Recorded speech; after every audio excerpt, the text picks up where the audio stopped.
Saviez-vous que environ 10 milliards d'emails sont envoyés toutes les heures à travers le monde?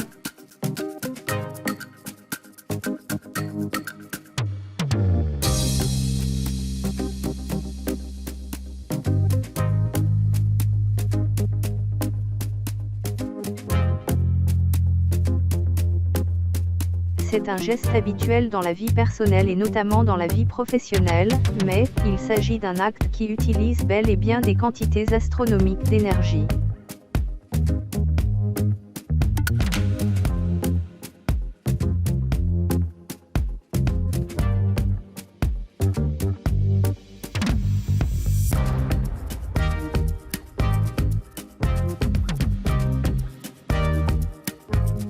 On peut se poser la question comment un simple clic sur le bouton « Envoyer » peut avoir comme impact sur l'environnement.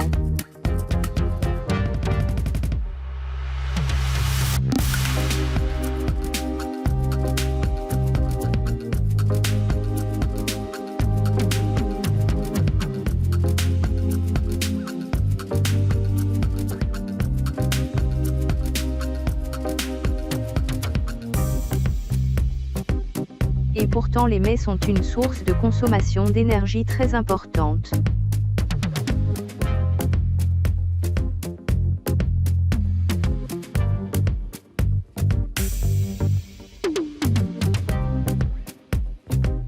En d'autres termes, si l'envoi d'un email ne représente qu'un clic pour l'émetteur, il s'agit en fait d'un transfert énergivore.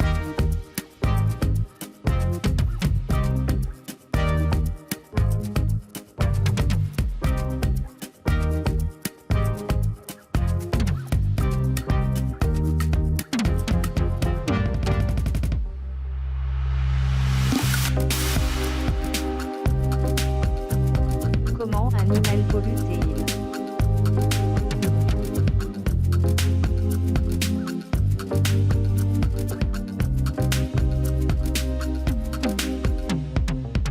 En effet, derrière l'envoi d'un mail et leur stockage, et en réalité derrière tout le réseau Internet, il y a des serveurs informatiques qui travaillent toute l'année, 24 heures sur 24, 7 jours sur 7.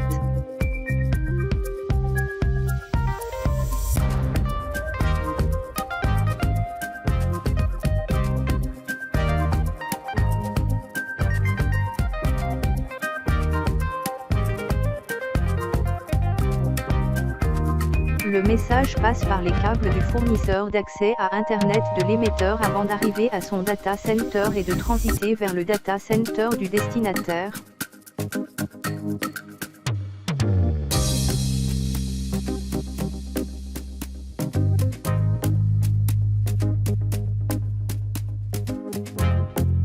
Les data centers sont les infrastructures où des milliers de kilomètres de câbles et des centaines de serveurs sont stockés et tournent à toute heure du jour ou de la nuit.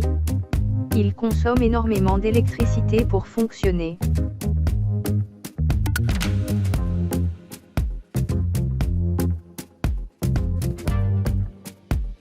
Mais également pour les garder à bonne température. En tout, un email parcourt environ 15 000 km de câbles pour arriver à destination.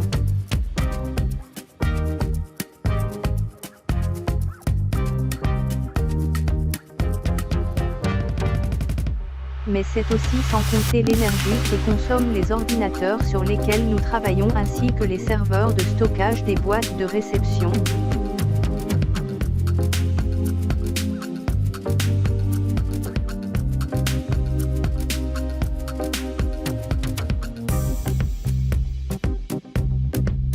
En plus, envoyer 33 emails de 1 mégaoctet à 2 destinataires par jour produirait 180 kg de dioxyde de carbone par an, soit l'équivalent de 1000 km parcourus en voiture.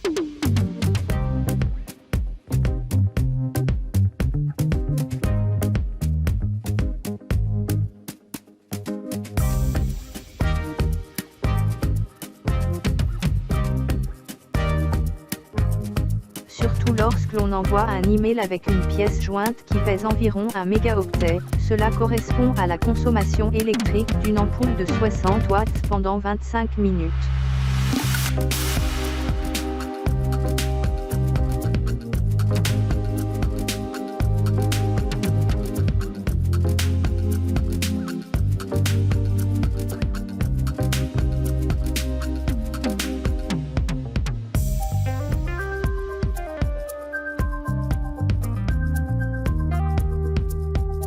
lorsque l'on sait que 293 milliards d'emails sont échangés chaque année dans le monde et que 80% des emails ne sont jamais ouverts, on vous laisse faire le calcul. Et inutile de préciser que plus l'email est lourd, plus l'impact est fort.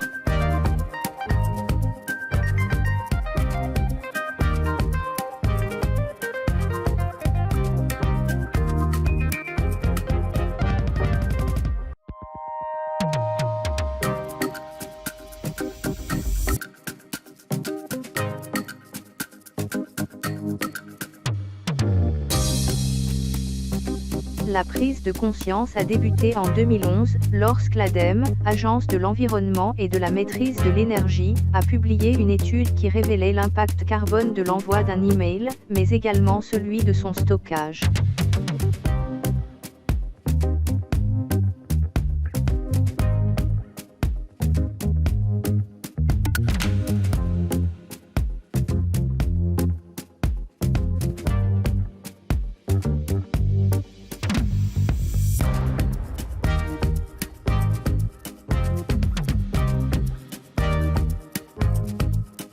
Quels sont les problèmes environnementaux liés à l'envoi d'un email et à son stockage?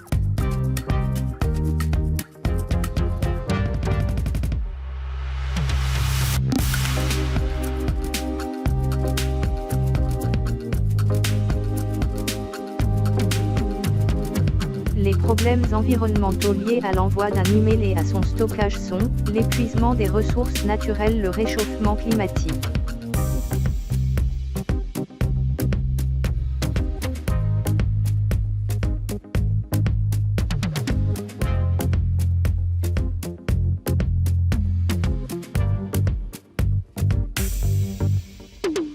Comment limiter les problèmes environnementaux liés à l'envoi d'un email et à son stockage?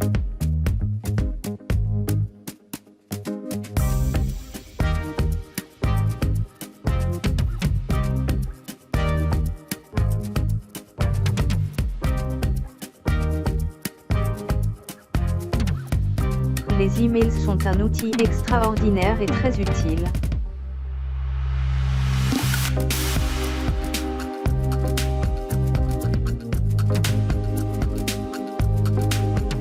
Il est vrai qu'on ne peut pas demander à la population mondiale d'arrêter d'envoyer des emails, mais nous devons juste limiter la consommation d'énergie et les émissions de gaz à effet de serre qui découlent de cette utilisation quotidienne.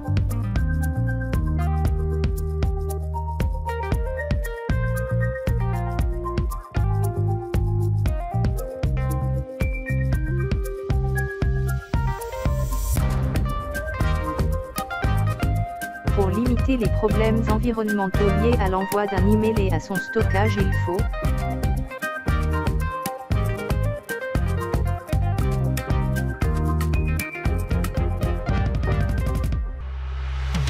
vider régulièrement votre corbeille de mail et la boîte de spam.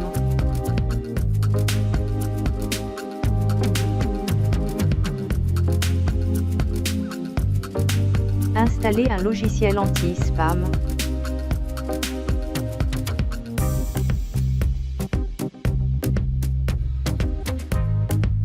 Essayez de réduire au maximum les emails inutiles.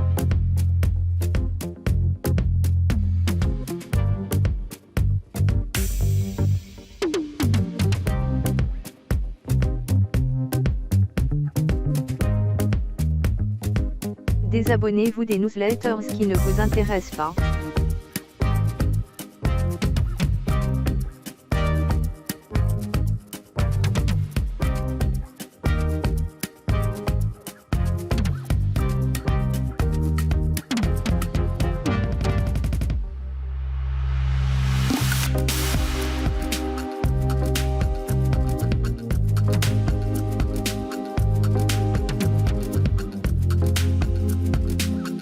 Merci pour votre attention. Ensemble pour la protection de l'environnement. Abonne-toi, aime, partage, commente.